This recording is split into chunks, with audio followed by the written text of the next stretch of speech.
పోలీసులు ఇప్పుడు రాజ్యాంగ రక్షకులుగా కాలేదు, రేవంత్ రెడ్డి రక్షకులుగా మారిపోయినరు కాబట్టి వాళ్ళు కేసులు పెడతలేరు. ఏం చేస్తాం మరి? Wheel find it on its own way. అట్లా వదిలిపెట్టాం. కేసులు పెట్టినంత మాత్రాన మేము కూడా కోర్టుకు పోతాం, కోర్టు రిఫరెన్స్ కేసులు పట్టుకొస్తాం. వీ విల్ షో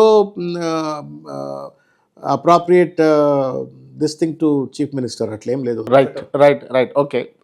కాసేపు ఈ పొలిటికల్ అంశాలు పక్కన పెడితే, మీ సహచరుడు, ఉద్యమ సహచరుడు, కలిసి పనిచేసినటువంటి వ్యక్తి Addanki Dayakar at a time మీకు తనకి అంటే బిట్వీన్ కొన్ని రోజుల గ్యాప్లో అనౌన్స్ చేయడం జరిగింది, వారి పార్టీ వారికి, మీ పార్టీ మీకు. వాట్ యు ఫీల్, ఏం ఫీల్ అయ్యారు మీరు? I'm happy for him. ఈ డిజర్వ్స్. ఎందుకంటే ఎవరైనా సరే కష్టపడ్డాడు ఆ పార్టీలో. సరే వాళ్ళ మంత్రులుగా కూర్చున్న చాలామంది కంటే కూడా ఎక్కువ కష్టపడ్డాడు. ఒకనొక సందర్భంలో పార్టీలో ఎవరు పనిచేయడానికి సిద్ధంగా లేనటువంటి ఒక సందర్భాల్లో, పార్టీని మోయడానికి సిద్ధంగా లేని సందర్భాల్లో కష్టపడ్డాడు. గాంధీ భవన్లో ఈగల్ అంటే ఎవరు రావట్లేరు, అంత కదర్బట్టలన్నీ మడతపెట్టి లోపల పెట్టిండ్రు. ఆ టైంలో పార్టీని మోసినటువంటి ఒక వ్యక్తులు ఆయన ఒకడు. కాబట్టి ఈ deserves to be. In fact late అయింది నా దృష్టిలో. ఆయనకు లేట్ చేసినారు.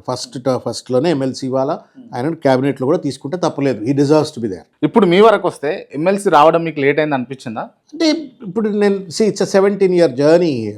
దగ్గర 2007 ఎండింగ్ నుండి పాలిటిక్స్లో ఉన్నాను నేను. మీకు చెప్పినా కదా, మీకు 9లో ఎంపీ పోటీ చేసిన తర్వాత 9 to 14 ఒక 2 సార్లు మిస్ అయినా, తర్వాత 14లో మిస్ అయినా, తర్వాత 18లో ఓడిపోయినా, మళ్ళీ 23 మళ్ళీ గవర్నర్ మళ్ళీ నాకు దెబ్బ కొట్టింది. ఇట్లా ప్రతి సందర్భంలో దెబ్బతిన్నా కాబట్టి కొంత లేట్ అయిందేమో అనిపిస్తుంది. అన్లైక్ అదర్స్ నాకేంటంటే ఎందుకు కొంత పించి ఉంటుండే అంటే, మిగతా వాళ్ళంతా ఉద్యోగం చేస్తూ అన్నా రాజకీయం చేసినారు. ఉద్యోగం చేస్తూ ఉద్యమాల్లో ఉన్న వాళ్ళు ఉన్నారు, ప్రభుత్వ జీతాలు తీసుకుంటూ ఉద్యమాలు చేసిన వాళ్ళు ఉన్నారు, తర్వాత రాజకీయాల్లో వ్యాపారం చేస్తూ రాజకీయాల్లో ఉన్నవాడు. 24/7 ఫుల్ టైం వర్కర్గా పనిచేసిన నేను.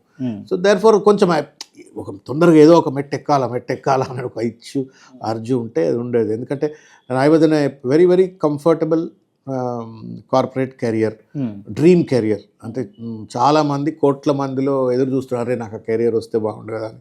41 ఏళ్ల వయసులో నేను అది వదులుకొని ఇట్స్ లైక్ మ్యాడ్నెస్.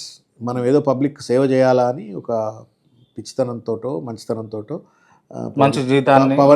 మంచి జీవితం కూడా కదా, నా పిల్లల భవిష్యత్తు, నా ఫ్యామిలీ కంఫర్ట్ అన్నీ వదులుకొని at the age of 41, peak age కదా ఎవరికైనా, that the turning that you. అప్పుడు వదులుకొని పబ్లిక్ లైఫ్లోకి వచ్చినాక ఎవ్రీడే ఈజ్ అ స్ట్రగుల్, కొట్లాడుతూనే ఉంటాం ఎవ్రీడే.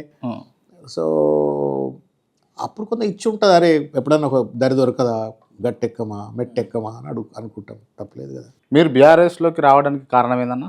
సరే, రకరకాల కారణాలు ఎన్నున్నప్పటికీ కూడా ఇప్పుడున్నటువంటి ఒక కాంటెంపరీ పాలిటిక్స్లో కనుక చూసినట్టయితే